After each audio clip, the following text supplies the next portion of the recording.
So you want a typical dedicated video on the new chapter that's coming out. So I'm gonna go through the survivor, basically what he's about, his perks, the killer, her bio, her perks, and then the map bio, and then I'm gonna show you guys screenshots and shit while that's going on.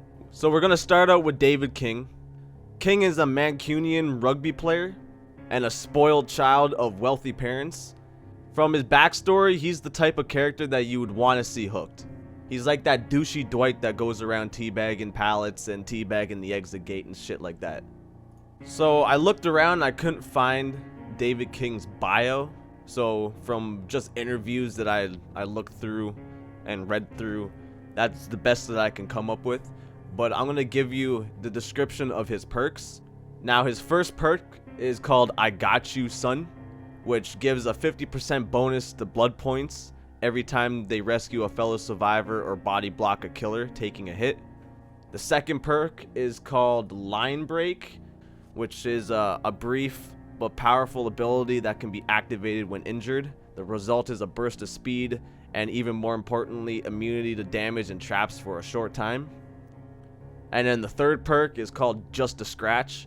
Just a Scratch is a weird one where it makes you start out in an injured state and you can't heal back to full health, but the makeup for the handicap, they make it so it's possible to recover from dying state, so it's kind of like unbreakable, and reduces the noise made by grunts and stops pools of blood from appearing. So it's kind of like an iron will at the same time. I don't think there's any other perk that stops blood from appearing. So it's basically an all-in-one, but the trade-off is that you start in injured state and you can't go back up to full health.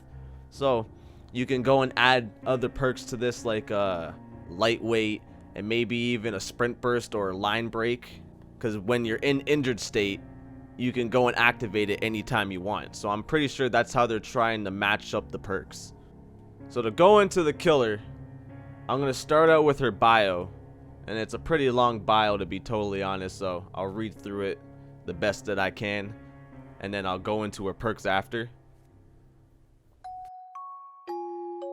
As soon as Anna was able to walk, her mother started teaching her how to survive a harsh, solitary life in the northern woods. Living in such an extremely remote and dangerous area required skill and resilience. When sunlight became too dim for productive activities, they would take refuge in their house, a sturdy old cabin constructed to resist the toughest winters. Close to the hearth's warmth, Anna would rest in her mother's arms, surrounded by the few wooden toys and masks she had crafted for her. Drifting off to sleep with stories and lullabies, she dreamt happy dreams, ignorant of the events that would soon change everything. Anna and her mother were stalking a great elk through the woods. They knew it was a dangerous prey, but it had been a particularly difficult winter, and they were almost out of food. The specter of starvation frightened them more than any forest creature. Without warning, the elk reared, bellowed, and charged at Anna. She was paralyzed with fear as the whole world seemed to shake under the immense beast's pounding hoofs. The elk was close enough for Anna to see the murderous fury in its eyes when her mother threw herself in its path. An axe in hand, a blood-curdling scream escaped from her lips as the elk impaled her upon her antlers and hoisted her into the air. With all her strength, she brought the axe down on its head again and again while it tried to shake her loose. With a sickening crack, the antlers snapped and Anna's mother was free. The beast collapsed. Anna was too small to move her mother's broken body, so she sat with her in the clearing where she had fallen. To distract her from the dying elk's cries, Anna's mother held her and hummed her favorite lullaby. They stayed like that, the huntress and the elk getting quieter and colder, until Anna was alone in the silent forest. Eventually she stood up and started the long walk back home. Still a child, she knew just enough about life in the frozen forest to survive. She followed her instincts and became one with the wild. She got older and stronger and practiced her hunt. As she grew into a dangerous predator, her humanity became a half-remembered dream. She widened her territory and lived off her hunts. She worked her way up through squirrels and hares, mink and foxes. Eventually she grew tired of them and hunted more dangerous animals like wolves and bears. When unsuspecting travelers came through her woods, she discovered her new favorite prey, humans. Unlucky souls who strayed into her territory were slaughtered like any other animal. She liked to collect their tools and colorful garments, and especially toys when there were little ones, but she could never bring herself to kill the little girls. Girls she would take back to her house, deep in the woods. They were precious, and looking at them woke up something deep in her heart. She craved the closeness of a loved one, a child of her own. Among the pillaged wooden toys, dolls, and storybooks she couldn't read, the girls would be tied by the neck with a rough and chafing rope fastened firmly to the wall. She couldn't let them wander off, or they would surely die outside. Every time, the girls would waste away and die of cold or starvation or sickness. Every time, it plunged Anna deeper into pain and sorrow and madness. She was compelled to try again, and started raiding the nearest village to slaughter families and kidnap their daughters. She wore one of the animal masks her mother crafted for her so many years earlier to try and calm the frightened children. Villagers spread the legend of a half-beast lurking in the red forest, the Huntress, who killed men and ate little girls. War eventually came to the forest. German soldiers began to pass through, on the march to attack the collapsing Russian Empire. During these dark times, there were no more travelers. The villagers had abandoned their homes, and no more little ones to be found. Only soldiers. Many of them were found with violent axe wounds. Whole groups disappeared mysteriously. Once the war was over, the rumors of the Huntress disappeared with it, engulfed by the red forest. That was a pretty hectic bio, I'm not gonna lie. That was probably one of the more hectic bios. So to go with this, I'm gonna read you the killer's power, and then I'll go into the perks. So the Huntress has hunting hatchets, a skill taught by her mother and mastered in the wild. The Huntress can throw hatchets with deadly precision, carry 5 hatchets, charge the throw for a maximum throwing speed, can cancel the hatchet throw. The hatchets are consumed on use, and to refill the hatchets, she's got to go to set lockers around the map. So the first perk is Territorial Imperative. Unlocks potential in one's aura reading ability. Survivors' auras are revealed to you when they enter the basement, and you are more than 24 meters away from the basement entrance. And then the little quote under it says, "We're not safe anywhere."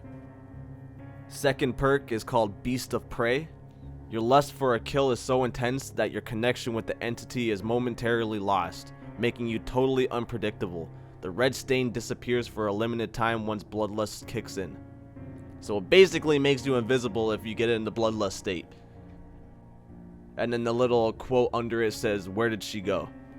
And then the third perk is called Huntress Lullaby. Your hunt is an irresistible song of dread which muddles your prey's attention.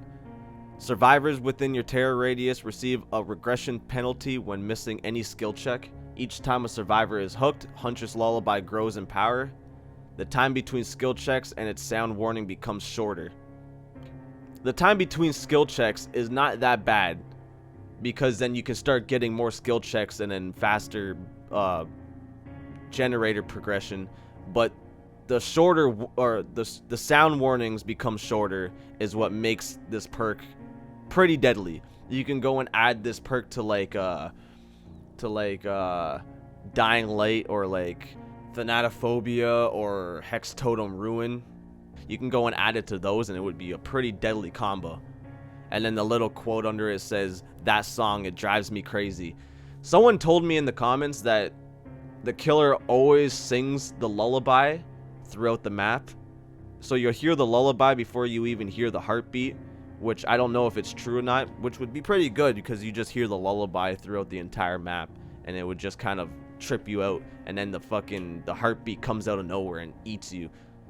I have a feeling Monitor and Abuse will be pretty deadly on this killer. Being able to get close to you before she even does anything and she throws an axe on you, that would be pretty dope. And then we got the new map, which I haven't found a lot of screenshots for the new map, but I'm gonna show you some other pictures with the killer and then David inside the map. You'll get a feel for what it looks like. Deep in the forest with many names lies a hidden home. The family that once lived there was dependent on the forest and was broken by it. More than a century old, the dwelling is in surprisingly good condition. though it shows signs of often being patched and mended. The forest holds the house tightly in its grasp, growing over and around it like a second skin. Only once inside it is it clear that someone still lives there. It is warm, welcoming, and lovingly decorated, with a large living space, a bedroom, and a corner dedicated for the little one. Here they are, protected from the harsh winter of the northern forest. That's most of the information I got for you with all the pictures and stuff like that. There's probably going to be more information that comes out when the DLC actually comes out, with David's bio and a couple more other things that we'll probably figure out. But I hope you guys enjoyed. Leave a like, comment, subscribe for more. Y'all know what to do. Alright guys, peace.